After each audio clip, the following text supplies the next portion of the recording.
Do you need to eat completely clean in order to lose fat? You're about to find out. What's up everyone, Coach Kyle here from Colossus Fitness. Welcome to my series Myth Bust Monday. This is episode 5 where every Monday I break a myth and I talk about whether it's true or false, why and why not. So let's jump into today's topic of discussion. Now today we're gonna be talking about whether or not you need to be eating completely clean in order to see fat loss or overall weight loss. So starting off, I like to ask, where did this myth actually come from? This is a topic very dear to my heart because many years ago, I bought into this myth, especially when I was new to fitness and just getting started. I used to believe the only way to get to the end destination, which is fat loss, muscle gain, all that stuff, was only eating clean. I would bring Tupperware containers to all these different get-togethers, weddings, parties, all that stuff, and it didn't need to be that way. And the truth is, I really struggle with this, and I know so many people who do. I truly believe that this myth just comes from a lot of different influencers online, especially high-level athletes and high-level bodybuilders. So you'll see a lot of bodybuilders bringing around their containers. They'll only have broccoli, chicken, and rice.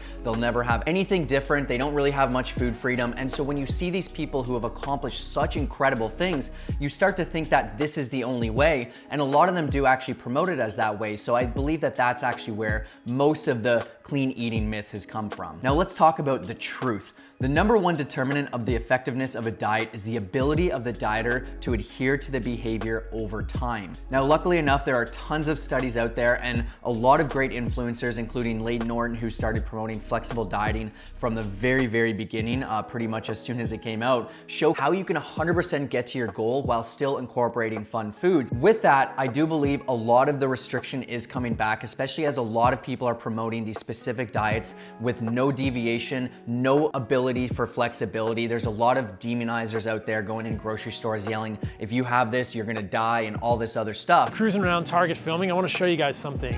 These are all of the foods that I think are the most contaminated with pesticides. So I'm gonna cover all that in a future episode, but I just wanna say, although I do believe that this has been busted over time, it does seem like a lot of it's coming back and people are getting scared, people are getting worried, they're not sure how to approach it. They see a post online saying, if you have this one Pop-Tart or if you eat eggs or if you have anything at all that's not within your diet, you're gonna gain all this fat. If you have some sort of carbs, your insulin's gonna spike. All this nonsense that makes no sense at all. Now back to the topic of clean eating. The more people try to keep things 100% clean, when they do end up having some exposure to that not clean food, most people will end up binging their face off. And it's kind of like the concept of when you tell a kid not to do something, they'll end up wanting to do that thing because you've told them not to. So there's been numerous studies and just numerous examples over time showcasing that those who have foods that are completely off limits, they can't have it, they end up going a lot more overboard, they end up over consuming over time. The second they get their hands on it, they end up being out of a deficit for longer, and it just is not a great example. And that's mainly because they've fully told themselves they can't have something, a food is bad for them, and it doesn't have to be this way. So with that, if you are looking to lose weight, there does need to be some form of restriction. A lot of people think that it is going to be a walk in the park and they can eat whatever they want at any given time, and that isn't the case at all. However, the thing to consider is that you're able to choose your form of restriction. So a couple different things would be calorie counting, counting points like Weight Watchers, carb restriction, fat restriction, fully cutting out unprocessed foods,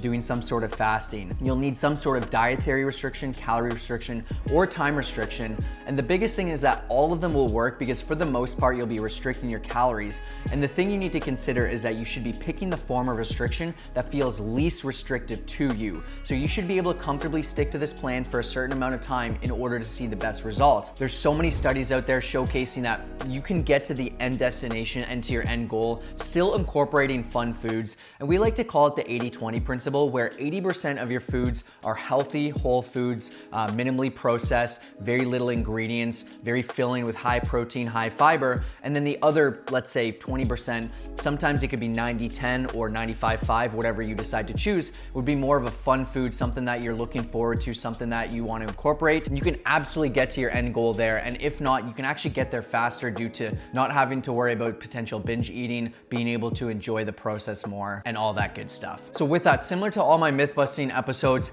The main and important thing to consider is overall calorie intake. Like I said, you could have different individuals who follow different types of eating, different variety of foods, and they will get to the same destination as long as their calorie intake is going to be the same. So energy balance is the most important thing to overall fat loss, overall weight loss. It doesn't need to be magic like a lot of people promote it to be, but if you are looking to lose weight, you need to be burning more calories than you're consuming each day, and that's the main thing that's going to be taken into consideration.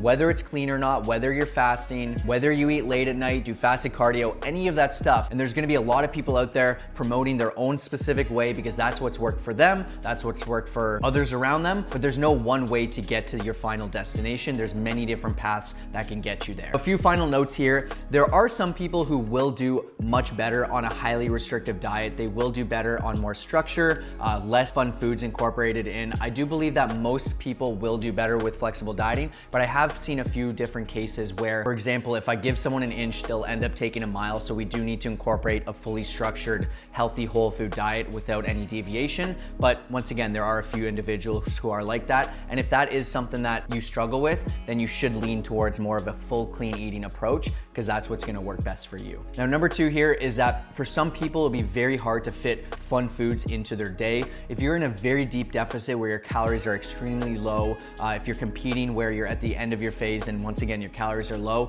you really should be leaning into healthy whole foods, high volume, high fiber, high protein, all that great stuff. Because if you have, let's say, I just use a Pop-Tart as an example, 400 calories and you have 1,300 calories in your day, that's just not gonna allow you to hit your macros. That's gonna leave you feeling very hungry and it's not gonna help you at all. Whereas if someone has 3,000 calories, they have a lot more room to include more fun foods into their day. Last but not least, flexible dieting, if it fits your macros, as they say, shouldn't be a way to just fit in all the garbage that you can. You should use it very sparingly, and it's important to incorporate things that you want to include and not just get to the end of the day and realize, oh, I've got 30 carbs left, let me grab a bag of Skittles, when you could just grab a banana and that has more benefits. So for me personally, I like to just add in and incorporate things that I'm really looking forward to, maybe if it's a social outing or some sort of specific events, or like I said, something I'm looking forward to, instead of just going grocery shopping, grabbing all the garbage I can, filling up my house with it. That's not the way it is, and I know that's why some people struggle with flexible dieting, is because they start to take advantage of it, so don't be that person. So if you're looking to get to the next level, I know a lot of this can be confusing. Is how many calories do I have? What specific type of diet? How much protein? What should my workout routine be?